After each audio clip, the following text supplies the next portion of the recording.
কথায় কেউ দুঃখ পাবেন না। আমি আগেই বললাম রাসূল পাক সাল্লাল্লাহু আলাইহি সাল্লামের জীবনী দুই ভাগে বিভক্ত। নবী আমার প্রথমে মানুষকে শিক্ষা দিয়েছেন সত্য বলো, মিথ্যা বলিও না।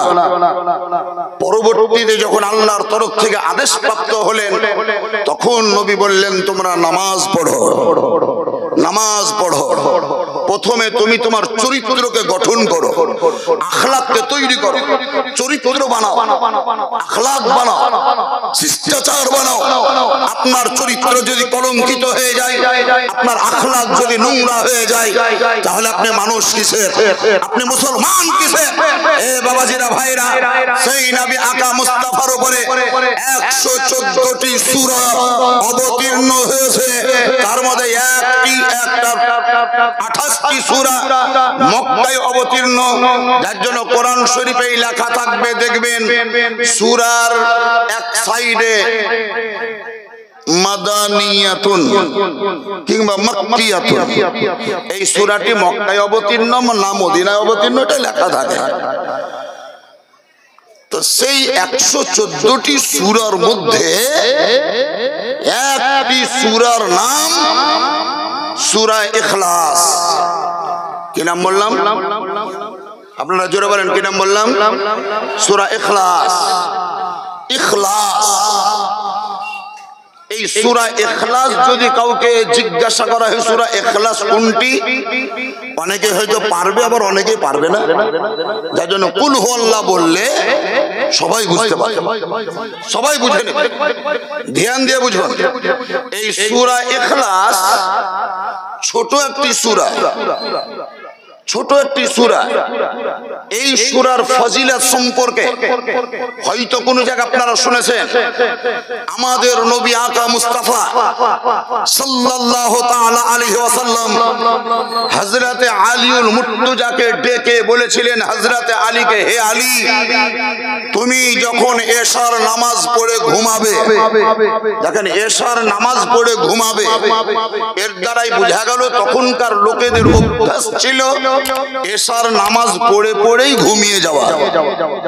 এই কারণেই তাদের ফজরের টাইমে ঘুম ভেঙে যেত।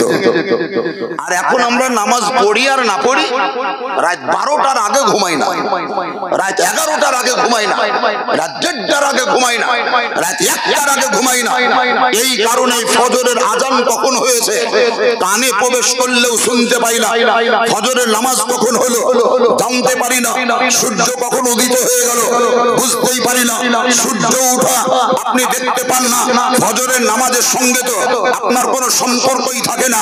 অথচ আমরা হাদিস দ্বারাই প্রমাণিত হয়ে, হাদিস দ্বারা আমরা অবগত হয়েছি, আমাদের পয়গম্বরের পয়গম্বর হাবিবে কিবতেগা শেহনশাহ জিওয়াকা হক্কার সরকার মদিনার তাজদার পাপীদের উদ্ধার ইসলাম রবি প্রেমের ছবি নূরুন নবী মামিনার লাল মরুদুল লাল হক্কার হিলাল আহমদ মুস্তাফা নবী মুহাম্মদুর রাসূলুল্লাহ সাল্লাল্লাহু তাআলা আলাইহি ওয়াসাল্লাম বলে, কোন সাবালক মহিলা, কোন সাবালিকা মহিলা অথবা সাবালক পুরুষ যদি সে মুসলমান হয়, যদি সে ঈমানদার হয় আর নামাজ ফজর না পড়ে, ফজরের নামাজ না পড়ে যদি ঘুমিয়েই থেকে যায়, সূর্য যদি উঠে যায়, তাহলে সেই অবস্থাতে শুয়ে থাকলে নামাজ ছেড়ে দেওয়ার জন্য, নামাজকে তরক করার জন্য শয়তান বড় খুশি হয় আর আনন্দিত হয়ে ওই নামাজ তরককারী ব্যক্তির মুখে পেশাব করে শয়তান চলে যায়।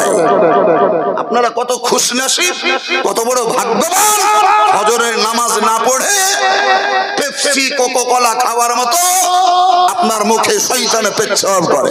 আপনি বড় গৌরব করছেন। কষা দিয়ে লাল গড়ে যায়, চট্টানি লেগে থাকে, তোর দাদি বলছে আমার পোতা বড় লোক হবে। লাল গড়ে যাওয়া মানে বড় লোক হওয়ার লক্ষণ, মানে উল্টা কথা বলে প্রচার করে বেড়াচ্ছে। হযরতে রাসূল পাক আকা মুস্তাফা হযরতে আলীকে বললেন, আলী, তুমি যখন এশার নামাজ পড়ে ঘুমাবে তো বিছানায় শুয়ে যাওয়ার আগে, নোট করুন, বিছানায় শুয়ে যাওয়ার পূর্বে এক খতম কোরআন শরীফ পড়বে। সুবহানাল্লাহ বলবেন না? এক খতম কোরআন শরীফ পাঠ করবে, তিলাওয়াত করবে, তারপর তুমি ঘুমাবে। হযরত আলী বলেছিলেন, ইয়া রাসূলুল্লাহ,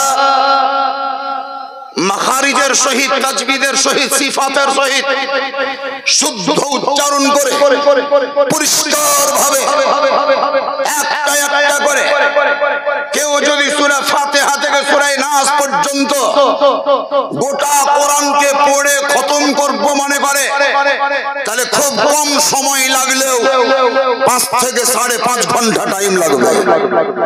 আর সেই রাত্রিতে, যেই রাত্রিতে আপনি কোরআন পড়তে বলছেন, সেই রাত্রিটাও তো 5 থেকে 5.5 ঘন্টারই হয়। আমি এশার নামাজ পড়ে ঘুমাবার পূর্বে এক খতম কোরআন যদি পড়ি, তাহলে তো সারা রাত্রি আমার পেরিয়েই যাবে, অতিবাহিত হয়ে যাবে। আমি ঘুমাবো কখন? আমি নিদ্রামগ্ন হব কখন? আমার ঘুম আসবে কখন? নবী পাক বলেছিলেন, সরল পদ্ধতি বলে দিচ্ছি, ইজি রোড বলে দিচ্ছি, সহজ রাস্তা বাতলে দিচ্ছি।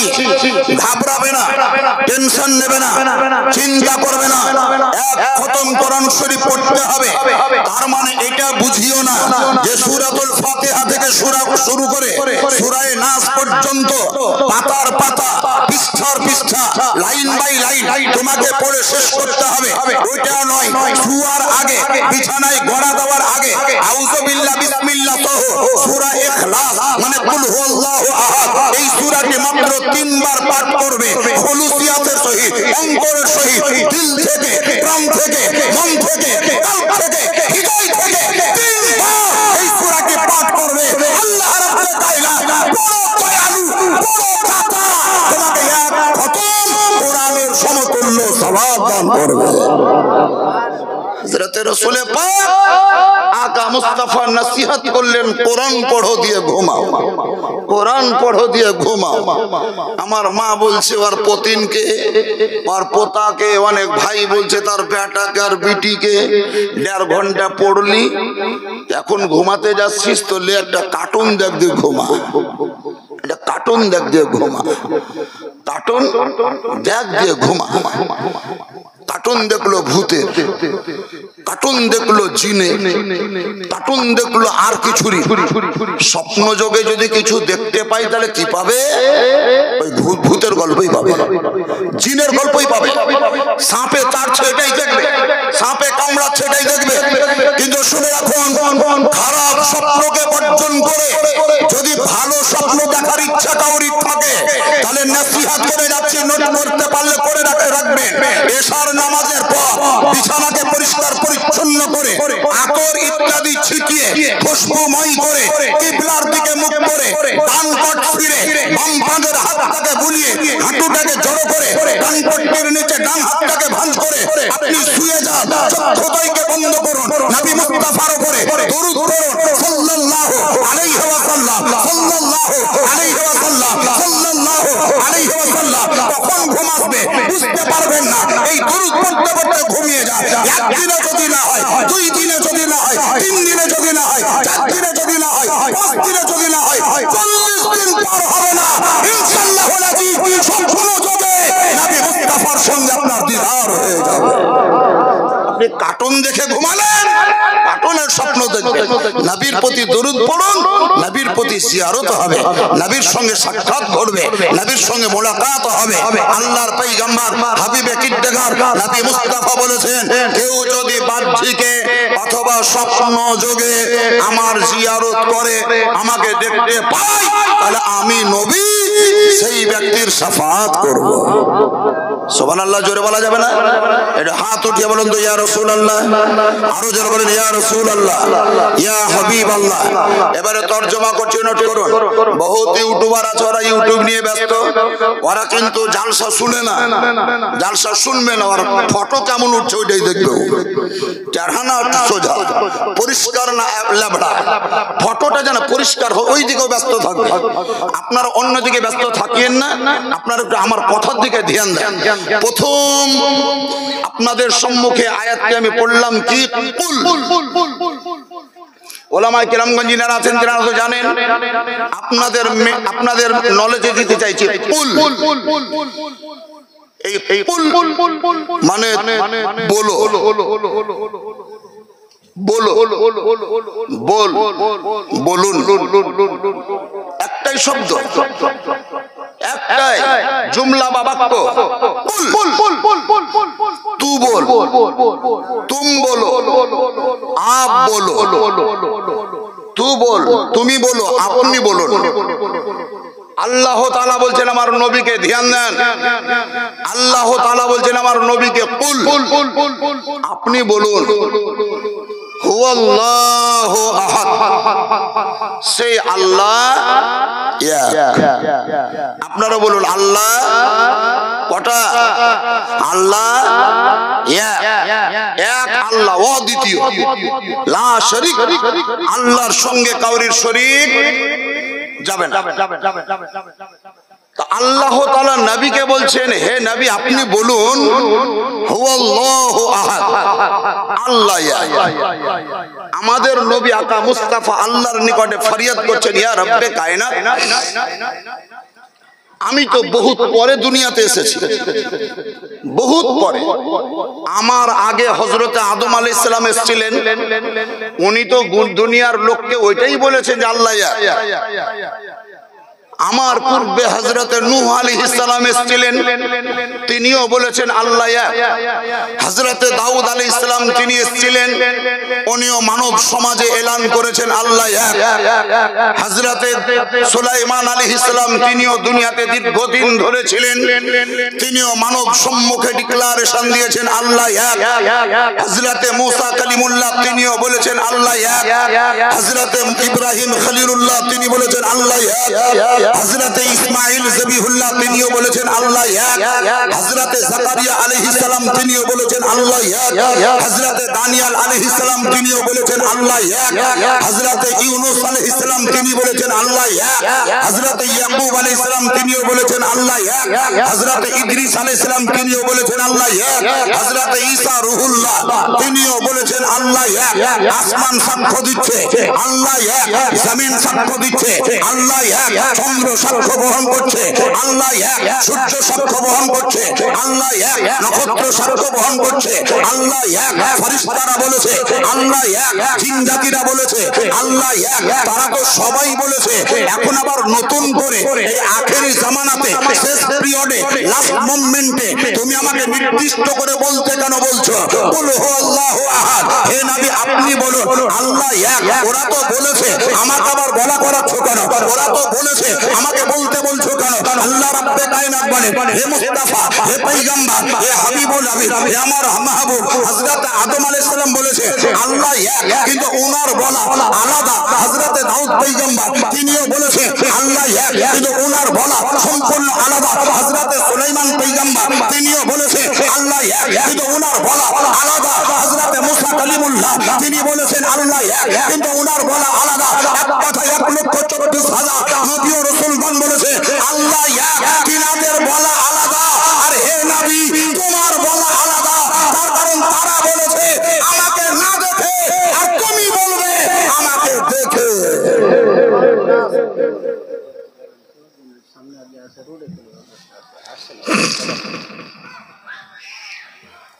আল্লাহ তাআলা বলেন হে নবী তারা তো বলেছে আল্লাহ এক, কিন্তু ওরা আমাকে না দেখেই বলেছে। আর আপনি বলবেন দুনিয়ার মানুষকে আল্লাহ এক, এটা আপনি আমাকে দেখেই বলবেন। তাহলে দেখা আর না দেখা দুটো সমান? জোরে বলেন দুটো সমান হয় না। দেখার সঙ্গে না দেখা কোনোদিন মিলে না। হে বাবজিরা, সেই নবী আকা মুস্তাফা সাল্লাল্লাহু তাআলা আলাইহি ওয়াসাল্লামের সঙ্গে যে সমস্ত মুসলমানদের সাক্ষাৎ হয়েছে, যে সমস্ত মুসলমানদের সাক্ষাৎ হয়েছে এবং ওই ঈমানি অবস্থাতে ইন্তেকাল করেছেন তাদেরকে সাহাবী বলা হয়, তাদেরকে সাহাবী বলা হয়, তাদেরকে সাহাবী বলা হয়। আর নিজের জীবদ্দশায় ঈমানি দৃষ্টিতে যদি কোনো ব্যক্তি কোন সাহাবীকে দেখেছেন তাহলে সেই ব্যক্তিকে তাবেঈ বলা হয়, তাবেঈ বলা হয়। এই তাবেঈ ব্যক্তি যিনারা সাহাবীদেরকে দেখা ব্যক্তি যারা, তাদের মধ্যে একজন একজন ব্যক্তির নাম বলছি, যিনার নাম ইমামে আজম আবু হানিফা নুমান বিন সাবিত, যিনি আমাদের হানাফি মাযহাবের ইমাম। আপনাদেরকে এটা আমি জ্ঞান দিয়ে যাচ্ছি, ইমামে শাফি বিখ্যাত একজন ইমাম, কিন্তু কোন সাহাবীকে দেখেননি।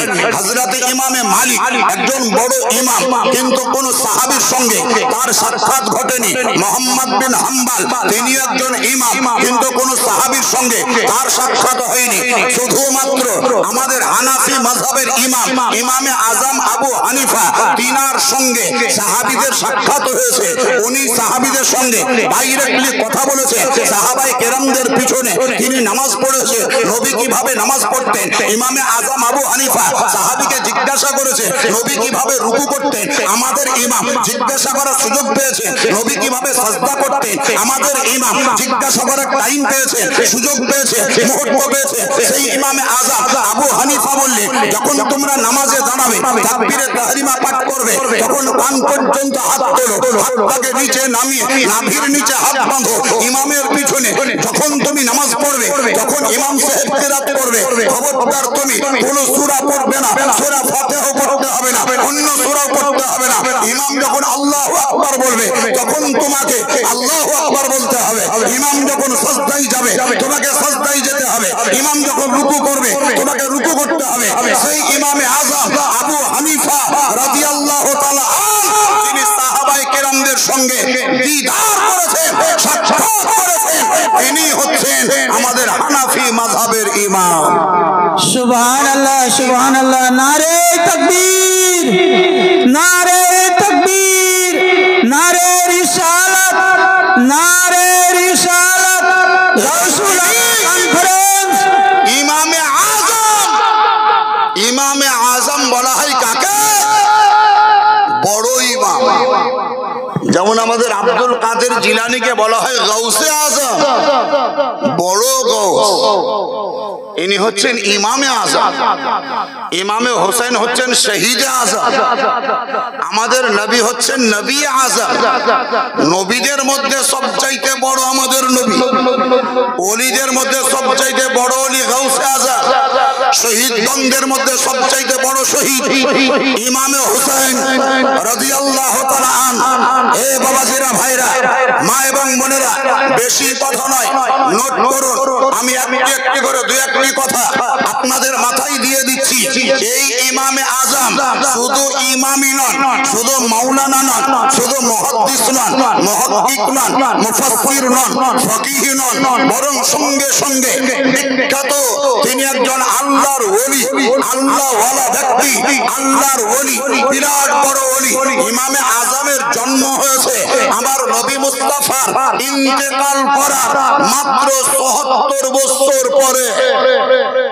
ইমামে আজম আবু হানিফার জন্ম হয়েছে মাত্র ৭৪ বছর পর আমাদের নবীর ইন্তেকালে।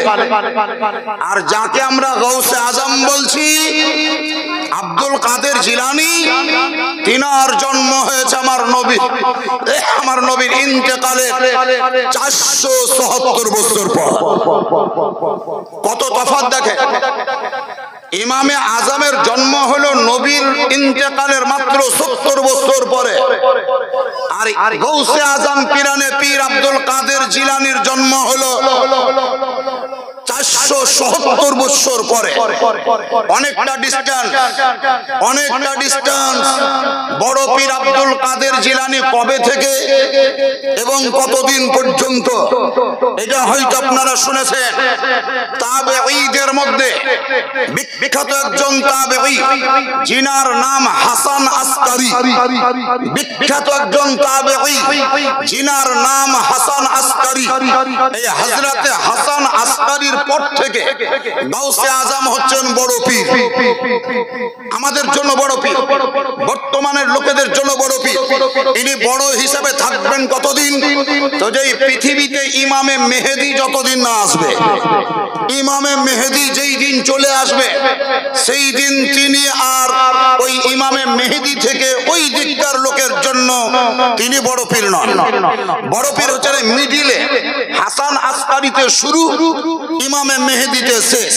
এই মিডিলে যারা, তিনাদের জন্য গৌস, তিনাদের জন্য গৌসুল ওরা, তিনাদের জন্য বড় পীর, তিনাদের জন্য পীরানে পীর, দস্তগীর, মাহবুব সুবহানী, কুতুবে রাব্বানী, হযরত সৈয়দ শাহ আব্দুল কাদের জিলানী ওয়া গিলানী রাদিয়াল্লাহু তাআলা আনহু। কিন্তু ইমামে আযম আবু হানিফা রাদিয়াল্লাহু তাআলা আনহু, যিনি সাহাবীদের সঙ্গে মুলাকাত করলেন, যিনি সাহাবীদের সঙ্গে সাক্ষাৎ করলেন, যে ইমামে আযম নিজের কলমে অঙ্কন করে গিয়েছে, লিখিত করে গিয়েছে যে আমি আল্লাহ তাআলার নূরের তাজাল্লিকে, আমি আল্লাহ তাআলার নূরের তাজাল্লিকে স্বপ্ন যোগে একবার দুবার নয়, পাঁচবার সাতবার নয়, 1000 বার আমি আল্লাহর নূরের তাজাল্লিকে দেখেছি।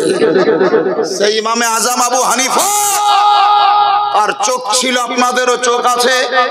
ইমামে আযম কোন একদিন মসজিদের বারান্দায় বসে আছেন, কোন একজন লোক রাস্তা দিয়ে হাঁটতে হাঁটতে মসজিদে ঢুকে ওযু বানালো। ওযু নিশ্চয় আপনারা শুনেছেন যে মানুষ যখন ওযু করে তখন এই চোখের দ্বারাই যে গুনাহ, মুখের দ্বারাই যে গুনাহ হয়ে থাকে, ওযু করার টাইমে সে ওযুর পানির সঙ্গে ওই গুনাহগুলা, সাগীরা গুনাহ ঝরে পড়ে যায়। শুনেছেন না শুনেননি? হাত যখন মানুষ ধোয় তা হাতের যে গুনাহ, হাত ধোয়া। আচ্ছা, আপনাদেরকে একটা জিজ্ঞাসা করি, জালসা তো মেলা দিন থেকে শুনছেন, ওযুতে ফরজ কয়টি নিশ্চয়ই জানা আছে? জানা নাই? কয়টি ফরজ? ওযুতে ফরজ কয়টি?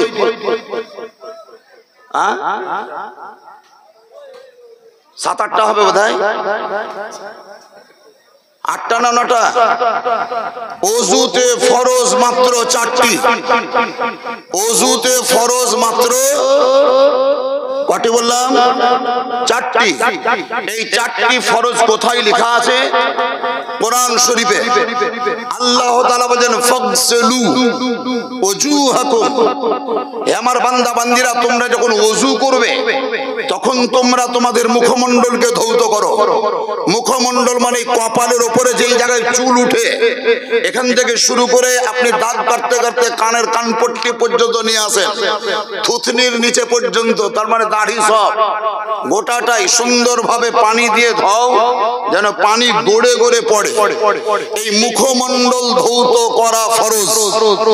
2 নম্বর আল্লাহ বললেন ওয়া আইদিয়াকুম ইলাল মারাফিক, কোনই পর্যন্ত এই যে হাড্ডি দেখছেন, হাড্ডি এর উপর থেকে শুরু করে গোটা হাত, 2 হাতকে ধৌত করা।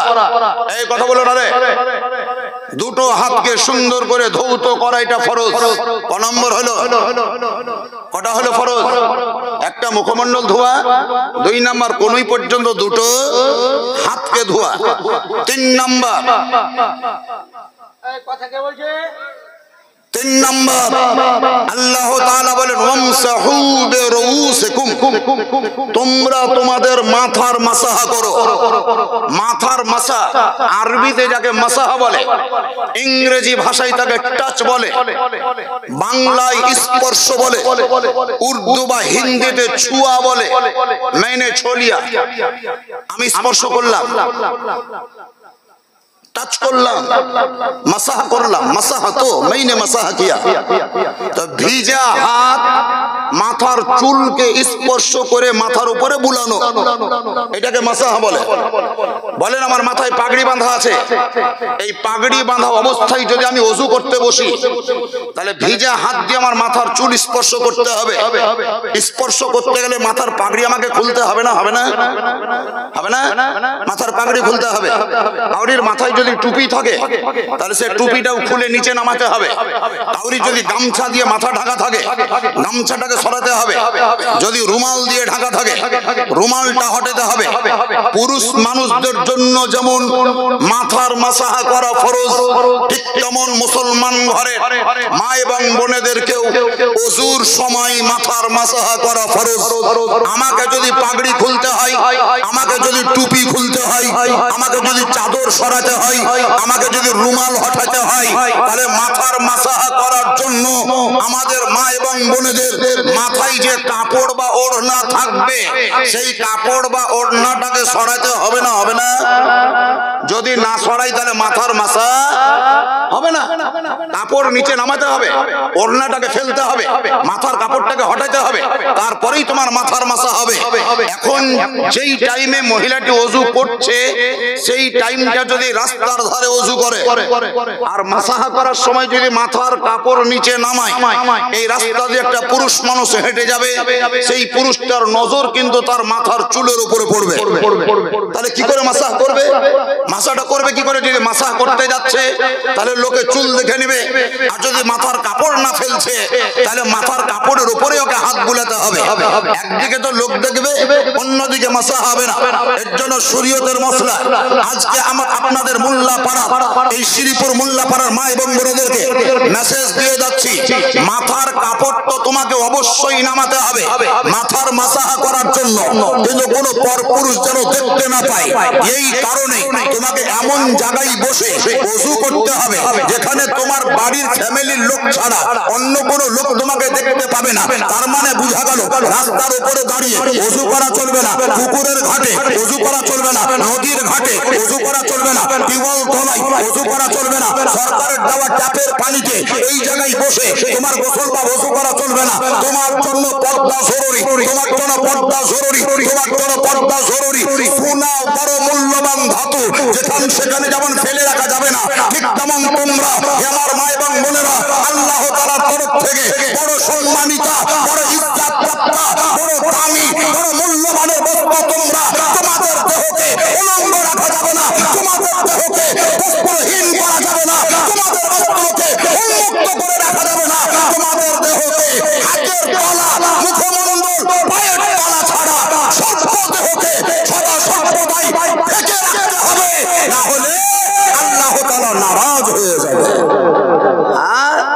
আপনার বিটি ক্লাস 9-এ পড়ছে, ওড়না তো কিনে দিয়েছে, চুড়িদারও দিয়েছে, কিন্তু চুড়িদার পরিধান করার ওড়নাটা মাথায় না দিয়ে বগলের তল দিয়ে ঘুরে এরকম করছে। আর মাথার চুল ওলা, মাথার চুল খোলা।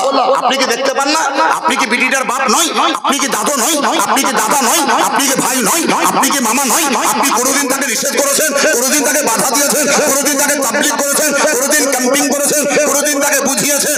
আপনি বুঝাননি, বলছেন মডার্ন যুগ এরকম চলবে। আপনি যেমন মডার্ন, আপনার বিটি মডার্ন, আপনার স্ত্রী মডার্ন, আপনার বোন মডার্ন, আপনিও মডার্ন। শুনে নেন, মডার্ন মানে আধুনিকের সঙ্গে তাল মিলাতে যদি যান তাহলে বেতাল হয়ে যাবে। আর নবী ও সাহাবীদের সঙ্গে যদি তাল মিলাতে যান, ইনশাআল্লাহ বলেছি সেই যুগে সেই সময় আপনার বেড়া পার হয়ে যাবে। আপনি বেতাল হয়ে না। বলছিলাম বাবাজিরা, আমাদের নবী আকা মুস্তাফা আহমদ মুস্তাফা সাল্লাল্লাহু আলাইহি সাল্লামের উপরে যে কোরআন অবতীর্ণ হলো, সেই কোরআন পাকের মধ্যেই লেখা আছে ফাগসিলু ওজুহাকুম, এক নাম্বার মুখমণ্ডল ধর, ওয়া আইদিয়াকুম ইলাল মারাফিক, কোনই পর্যন্ত দুটো হাত ধর, 3 নাম্বার ওয়ামসাহু বিরুসিকুম, মাথার মাসাহা করা। 4 নম্বরে কি লেখা আছে? ওয়া আরজুলাকুম ইলাল কাবাইন, এই গুঠির ওপর পর্যন্ত দুটো পা ধর। আপনারা বলবেন যে এগুলো তো আমরা মক্তবেই শিখেছি, এটা তো মক্তবের মৌলবীরাই বলে, জুম্মা মসজিদে মৌলবী সাহেব কত বলে। আপনি একটা বক্তা হয়ে এগুলাই বলছেন। আমি তো কেসা গাহি না, আমি তো গল্প করি না, কোরআনই বলছি। তাহলে কোরআন শরীফ বলছি, আমি কোন উদ্দেশ্যে বলছি ওটা নোট করে। ওযু করার কটা ফরজ পেলাম? আল্লাহ কোরআনে প্রথম বলল ফাগসিলু ওজুহাকুম। এশার নামাজ কিছুক্ষণ আগে পড়লাম, এশার নামাজ পড়তে গিয়ে ওযু করলাম, তো প্রত্যেকটা নামাজিকে ফলো করলাম, দেখলাম যে আল্লাহর বিধানের ওপরে আমল না করে প্রথম পানি নিয়ে কবজি পর্যন্ত হাত ধুইল। কবজি পর্যন্ত হাত, এটাকে কবজি বলেন না কপচা বলেন? কি বলেন? কি বলেন? কবজি কপচা সবই বলেন, কালাইও বলতে পারেন। তাহলে কবজি পর্যন্ত হাত ধুলেন প্রথম। 2 নম্বর স্টেজে আপনি হাতের তলায় পানি নিয়ে মুখে ভরে কুল্লি করলেন। গড়গড়া কেউ করছে কেউ করে না। গারগারা কাকে বলে? পানি নিয়ে মুখের দিকে মাথা ছেড়ে এটাকে গারগারা বলে। রোজার অবস্থায় গড়গড়ার সহিত কুল্লি করা নিষেধ। কেন? উপর দিকে মাথা করবা, লালহা খোলা থাকবে, ড্রেন ফাঁকা থাকবে, তুমি বুঝতেই পারবে না 2-3 ফোঁটা পানি ভিতরে চলে যাবে। যার জন্য আর গড়গড়া করিও না, এমনি মুখে পানি ভরে থুক করে ফেলে দাও। গড়গড়া করা নিষেধ রোজার মাসে। তো গড়গড়া করে কুল্লি করলে নুজু করতে গিয়ে দুটো হলো। 3 নম্বরে আমরা পানি হাতের তলায় নিয়ে নাকের ফুটাতে ভরলাম, ছিদ্রে সুরা নাকের ভিতরে ভরলাম। কটা হলো? 3টি। আচ্ছা, কবজি পর্যন্ত ধুইতে হবে, এটা তো কোরআনে নাই। মুখে পানি ভরে কুল্লি করতে হবে, এটা কোরআনে নাই। নাকে পানি ভরে নাক পরিষ্কার করতে হবে, এটা কোরআনে নাই। ওযু করার জন্য কোরআন বলেছে ফাগসিলু ওযুহাকুম, মুখমণ্ডল ধৌত করো। কিন্তু মুখমণ্ডল ধোয়ার আগে আমরা 3টা স্টেজ অতিক্রম করলাম, 3টা সিঁড়ি পার হলাম। 3টা স্টেজ অতিক্রম করার পর 4র্থ নম্বরে আল্লাহর বিধান কোরআনের উপরে আমল করলাম। হাত ধোয়ার জন্য কে বললো? পৃথিবীর কোন ঋষি মনীষী আপনাদের বর্তমানের কেউ বলেনি। হাত ধোয়ার জন্য যিনি বলেছেন তিনি হচ্ছেন সমস্ত ডাক্তারদের ডাক্তার, সমস্ত মাস্টারদের মাস্টার, সমস্ত শিক্ষকদের শিক্ষক, সমস্ত টিচারের টিচার, ইমামুল আম্বিয়া সাইয়্যিদুল মুরসালিন রাহমাতুল আশিকিন আনিসুল গরিবিন শফিউল মুজরিমিন নবী মুহাম্মদ রাসূলুল্লাহ সাল্লাল্লাহু তাআলা আলাইহি ওয়াসাল্লাম বললেন, হে আমার উম্মতরা, তোমরা আল্লাহর ফরজের উপরে আমল করার পূর্বে কবজি পর্যন্ত হাত ধোও, তার মানে আমার সুন্নাতের উপরে আমল করো। কবজি পর্যন্ত হাত ধোয়া সুন্নাত, নোট করে রাখুন। কবজি পর্যন্ত হাত ধোয়া সুন্নাত, কুল্লি করা সুন্নাত, নাকে পানি ভরা সুন্নাত, এটা ফরজ নয়। মুখমণ্ডল ধোয়া ফরজ, কিন্তু ফরজের আগে আমি সুন্নাতের উপরে আমল করলাম, তার মানে বুঝা গেল ফরজের উপরে যদি আমল করতে চাও তাহলে সুন্নাতের সিঁড়িতে চেপেই যাও। বুঝতে পারলেন না? বুঝতে পারলেন না? পারলেন না? আল্লাহর বিধান ফরজের উপরে যদি আমল করতে চাও তাহলে নবীর দেওয়া সুন্নাতের সিঁড়িতে চেপে যাও।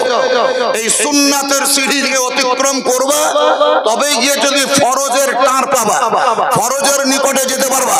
এখান থেকে আরো পরিষ্কার হলো, তুমি যদি আল্লাহর নৈকট্য লাভ করতে চাও, আল্লাহ তাআলার ফজল ও করম পেতে চাও, আল্লাহকে আপন করতে চাও, তুমি যদি আল্লাহর নিজের হতে চাও, তুমি যদি আল্লাহর প্রিয় হতে চাও, তুমি যদি আল্লাহর মাহবুব হতে চাও, তাহলে নবী মুস্তাফার পাইরাবি করো, নবী মুস্তাফার তাবেদারি করো। ফরজের উপরে আমল পরে করো, সুন্নাতের উপরে আমল আগে করো। কোরআন ঘোষণা করে, কুল ইন কুনতুম তুহিব্বুনাল্লাহ ফাত্তাবিউনি ইউহিব্বুকুমুল্লাহ ওয়া ইয়াগফির লাকুম যুনুবাকুম ওয়াল্লাহু গফুরুর রহিম। হে আমার পয়গম্বর, হে আমার মুস্তাফা, আপনি জগতের লোককে বলেছি, তারা যদি আমার প্রিয় হতে চায়, তারা যদি আমার মাহবুব হতে চায়, তারা যদি আমার প্রিয় পাত্র হতে চায়, তারা যদি আমার ফ্রেন্ড হতে চায়, তারা যদি আমার বন্ধু হতে চায়, তাহলে আপনার পৈরাবি করবে, আপনার তাবেদারি করবে, আপনার সুন্নাতের উপরে আমল করবে, সুন্নাতের উপরে আমল করবে, আপনার পৈরাবি করবে আপনার। আমি আল্লাহ আপনার উম্মতকে ভালোবাসবো, তার সঙ্গে সঙ্গে আমি আল্লাহ আপনার উম্মতের গুনাহকে মাফ করে দেব। নবীর পৈরাবি করে জায়গা পেরিয়ে সারা রাত আছে, পেরিয়ে যাবে সারা রাত। শুরু তো করেছি আমি 10টা 20-তে, 11টা বাজছে, তার মানে মাত্র ক মিনিট হলো? 40 মিনিট হলো। এখন থেকে আর ঘড়ি দেখা থেকে চলবে না। ঘড়ি আগেও দেখিনি, এখনো দেখবো না, পরেও দেখবো না। কোরআন শরীফে লেখা আছে সাআতু করিবুন, কিয়ামত করিব হ্যায়, কিয়ামত করিব হ্যায়, কিয়ামত খুব কাছে। ঘড়ি দেখো আর না দেখো, ঘড়ি চলুক আর না চলুক, কিয়ামত খুব কাছে। এই 3টি সুন্নাতের উপরে আমার নবী আমল করতে বললেন কেন? নোট করে রাখুন।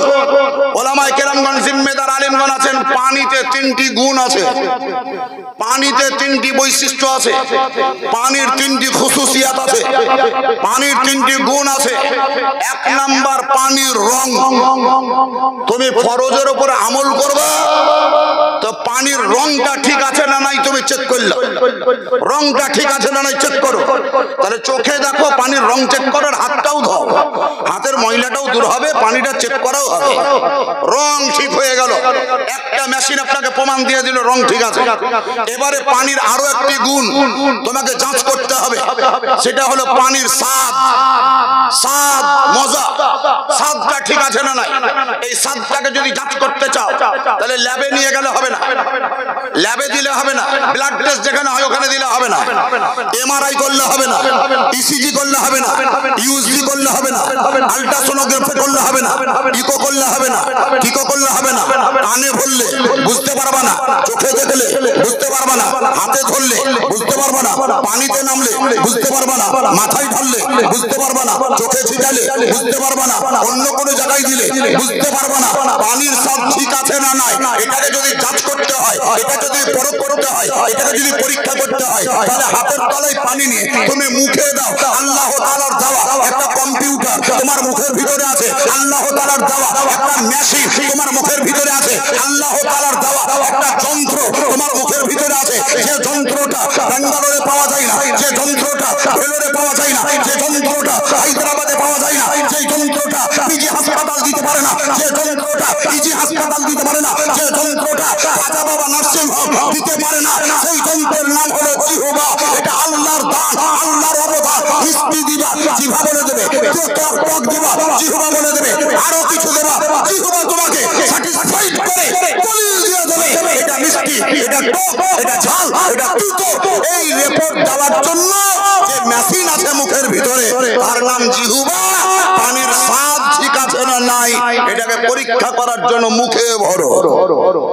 তোমার মুখের ভিতরে দাঁতের ফাঁকে কিছু যদি ময়লা কাটি ভরা থাকে সেটাও পরিষ্কার হবে, আর জিহবার দ্বারাই তোমার পানির স্বাদটা প্রমাণ হয়েছে। 3 নম্বর নবী বলেছেন পানির ভিতরে আরো একটা গুণ আছে, ওটা গন্ধ।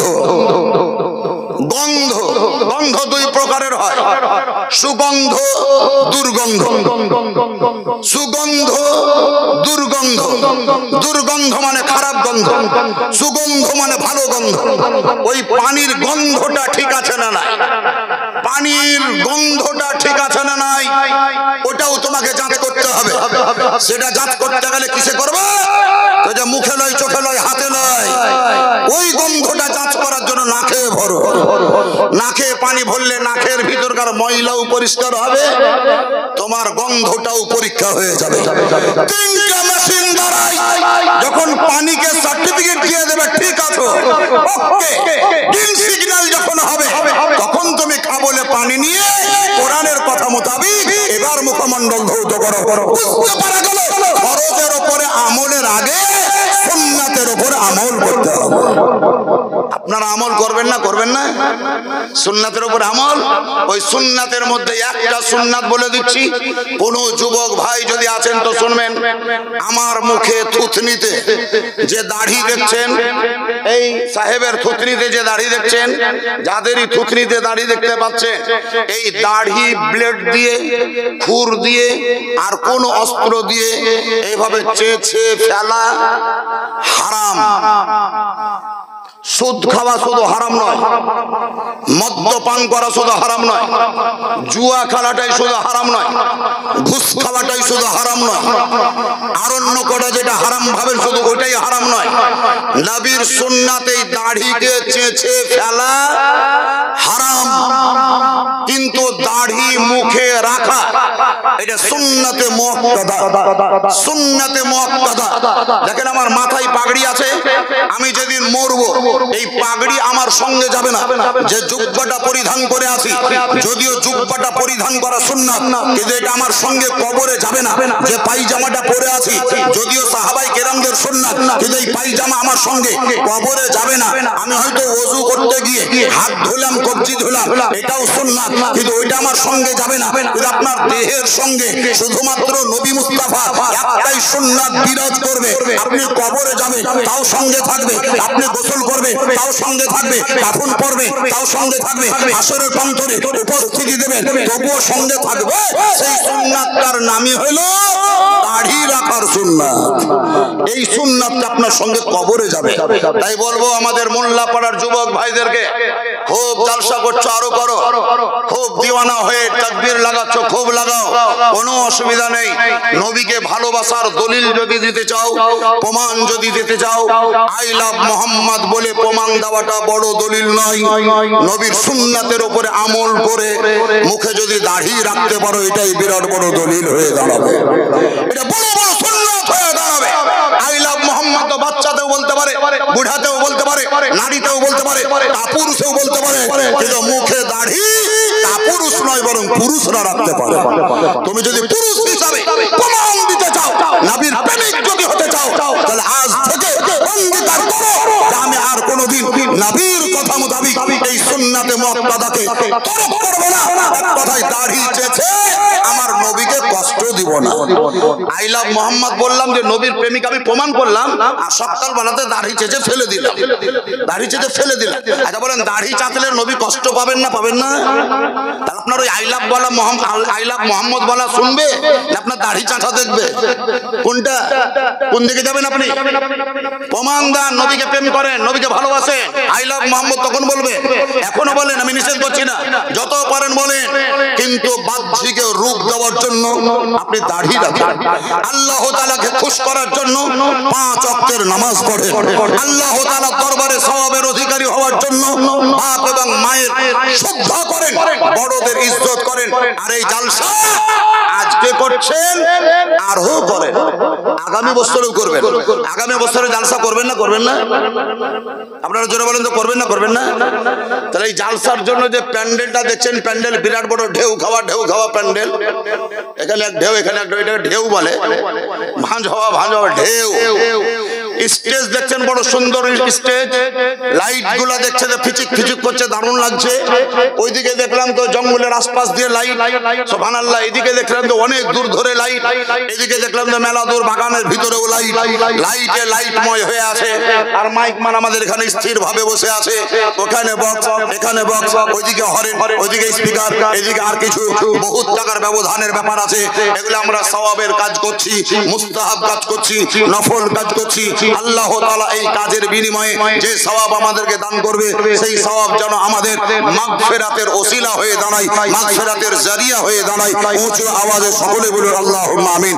গাউসে আজম পিরানে পীর দস্তগীর মাহবুব সুবহানী কুতুবে রব্বানী হযরত সৈয়দ শাহ আব্দুল কাদের জিলানী ও গিলানী রাদিয়াল্লাহু তাআলা আনহু তিনি বলেছিলেন, আমি বাগদাদের সরজমিন থেকে ডিক্লারেশন দিচ্ছি, এলান করছি, যদি পৃথিবীর পূর্ব প্রান্তর থেকে কোনো একজন ব্যক্তি আমাকে অন্তর থেকে শ্রদ্ধা করে, অন্তর থেকে ভালোবাসে, অন্তর থেকে প্রেম করে, আর মনে মনে নিয়ত করে নাই আমি গাউসে আজমের মুরিদ, গাউসে আজমের মুরিদ, গাউসে আজমের মুরিদ, তো গাউসে আজম বলেন আমি তাকে নিজের মুরিদের দপ্তরে তার নাম নোট করে নেব। সেই গাউসে আজমের মজলিসে বসে আছেন, গাউসে আজমের মহব্বতে নবী মুস্তাফার প্রেমে পড়ে একটা লোক হাত তোলেন, আগামী বছরের জালসা